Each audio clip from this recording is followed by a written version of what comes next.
Buenos días, mi nombre es Oriana Camacho. El día de hoy les voy a hacer una presentación de la materia Organización y Métodos de Mercado. En este caso, el tema es técnicas para expresar en forma gráfica la secuencia de un procedimiento.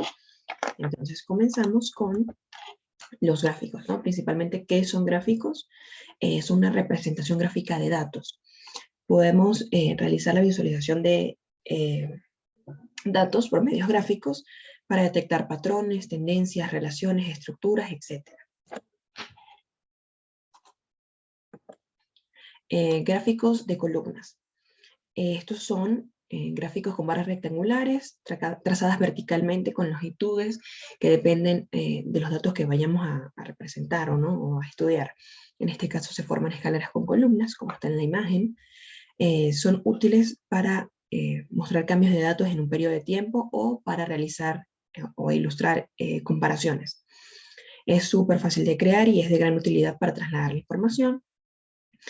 Se realiza o se puede visualizar una visión globalizada de la frecuencia de la variable. En este caso podemos ver la diferencia entre ambos componentes que vamos a comparar. Y una de las desventajas es que no se puede representar una variable continua.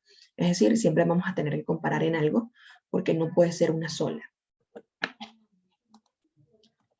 Los gráficos de líneas, como ven en la imagen, se representan dibujando primero los puntos de los datos en una cuadrícula o en un plano cartesiano. Luego, bueno, conectamos los puntos, realizamos el trazo y es lo que nos va a dar el gráfico. Muestra los datos continuos en un periodo de tiempo. En este caso va a ser de enero a diciembre. Son ideales para mostrar tendencias en datos a intervalos iguales. Se puede trazar datos que organizan en columnas o filas, como les dije en el plano cartesiano, y en este caso estos mismos datos son los mismos de la hoja de cálculo de Excel. Una de las desventajas, si suelen ser bastantes líneas en el gráfico, suele ser un poco confuso y dificulta la comprensión del usuario. Los gráficos circulares, en este caso son una especie de diagramas de unos sectores que vamos a entender. En este caso sí es más visual la comprensión de los mismos. Mostramos una comparación entre las diferentes categorías que querramos. Suelen ser efectivos sí y solo si se utilizan entre 3, 5 o quizás 7 puntos de comparación. Más de ahí suele perderse el gráfico circular. Una de las desventajas sería que, bueno, a pesar de que es fácil de comprender y es un formato fácil de leer, la información no suele ser tan precisa al momento de, bueno, tener los datos. Gráficos de barra, como ven en la imagen, tienen barras rectangulares con longitudes proporcionales a los valores que representan. Estos pueden ser sistema vertical u horizontal. Ellos representan los datos de forma sencilla y además su explicación es igual de sencilla. Pueden trazar datos que se originan o se organizan en columnas o filas de una hoja de cálculo, que como lo vamos a representar, y se muestran los datos usando varias barras de la misma anchura. ¿Sí? Van a ser las mismas barras, solo que van a cambiar en su longitud, lo cual, bueno, cada una de estas barras representa una categoría concreta. Igual que el anterior, estos datos no suelen ser precisos.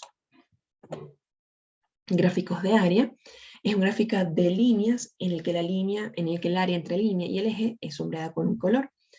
Estas son representadas para poder ver los totales acumulados a lo largo del tiempo, igual a uno de los gráficos explicados anteriormente. Estos van a ser desde enero hasta diciembre, como pueden ver en la gráfica. Son ideales para comparar valores y mostrar proporciones para dar una visión general y rápida de los tamaños relativos de los datos, sin usar el tema de escalas.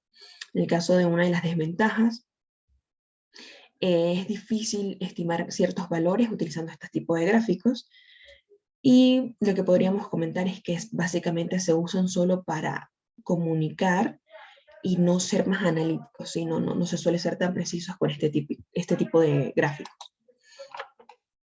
Los gráficos XY, su función principal es mostrar la relación que tenemos entre los diferentes sistemas de datos que están encontrados en un eje de coordenadas X, Y, en el plano cartesiano. Como ya les comenté, tienen dos ejes de valores, que es el horizontal con el eje X y el otro el eje Y, que es el vertical. Una de las ventajas, mientras más incluya información o datos, el gráfico suele ser un poquito más exacto. Se puede realizar mejores comparaciones con las mismas. También este es conocido como un gráfico de dispersión. Entre las desventajas tenemos que se necesitarían muchos puntos de estudios, bastante información para realizarlo, y a pesar de esto, la gráfica sería solo una aproximación, no sería exacta. Gráficos de superficie. Gráficos de superficie es un gráfico de líneas en el que el área entre la línea y el eje aparece sombreada con un color. Se pueden trazar datos que se organizan en columnas o filas de una hoja de cálculo, que igual como lo representábamos en dos ejes, este va a ser algo similar con el plano cartesiano, con los valores en X y Y que nos van a dar ciertos puntos. Una de las ventajas es útil cuando se busca combinaciones óptimas entre dos conjuntos de datos. Como es un mapa topográfico, los colores y las tramas indican áreas que están en el mismo rango de valores, ¿sí? Como se ve en la imagen, según el color vamos a estar en el mismo rango. Entre las desventajas, es difícil estimar los valores utilizando gráficos de área. Sí, es como un gráfico más visual, como les dije varios anteriormente, se utilizaría para comparar o para comunicar. Continuamos con los diagramas de flujo. Este es un diagrama que describe un proceso, un sistema o algún algoritmo. Estos emplean rectángulos, óvalos, diamantes y otras formas para definir ciertos procesos. Cada forma tiene una razón de ser, se usan para ciertas cosas. Igualmente, si se utilizan flechas, conectores, etc. Ayuda a la comprensión del proceso al mostrarlo con un dibujo. Como lo ven acá en la parte derecha, es más fácil visualmente de organizarse y de comprenderlo. Y bueno, dependiendo del proceso o de lo que sea, podemos seguirlo más fácilmente. Entre las desventajas, puede ser muy laborioso, no tiene alguna norma especificada de cómo realizarse, por lo que puede ser muy abierto, y puede ser complicado para la persona o los usuarios comprenderlo, ya que, bueno, si es muy amplio, si tiene diferentes caminos, pues suele ser un poquito complicado. El gráfico de Gantt, que es como el que vemos acá en la imagen, es un cronograma de un proyecto. Vamos a como que llevar cierta visión de ciertas actividades.